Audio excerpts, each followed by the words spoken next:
clear things up, I don't love notch. I prefer them. Cause either you like it or not, a notch is still the best solution towards a high screen realistic phone for now.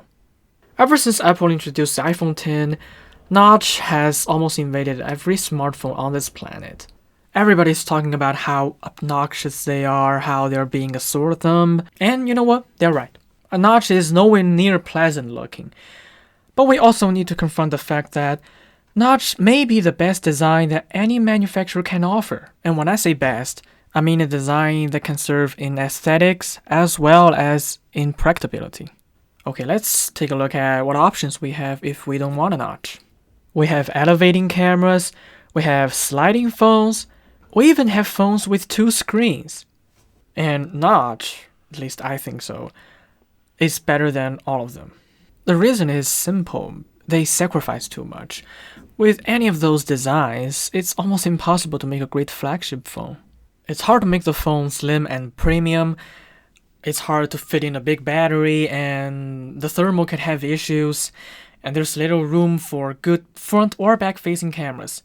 And there's basically no way to put in features like wireless charging, dual speakers, and definitely no water or dust resistance at any level. I know that's a lot of things to ask for a phone, but these are pretty common features on high-end phones today. You may be thinking, what if it's not a flagship?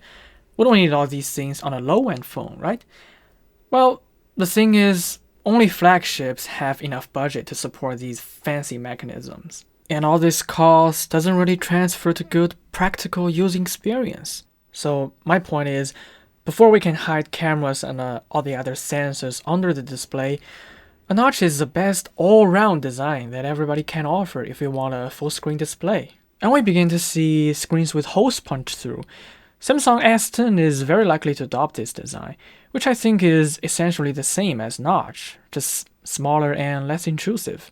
And I know some people may also prefer S9 or Note 9-like design with the chins and foreheads. There are in fact quite good phones with this relatively older design, like Meizu 16th and Sony XC2 and XC3, and of course S9 and Note 9.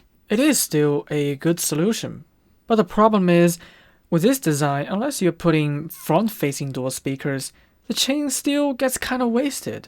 And if you use technology like chip on plastic to remove the chain, you end up with this weird-looking top-heavy shape. To solve this, you have to fill up the unused space with screen to pretend that it is all display, just with a small cutout, and we get a notch. But just like the designs I disapproved in this video, notch is just another almost there solution. When someday cameras can be put under translucent display, then we can finally appreciate these sci-fi realizing phones with nothing but pure view, and tell them apart only by wallpaper.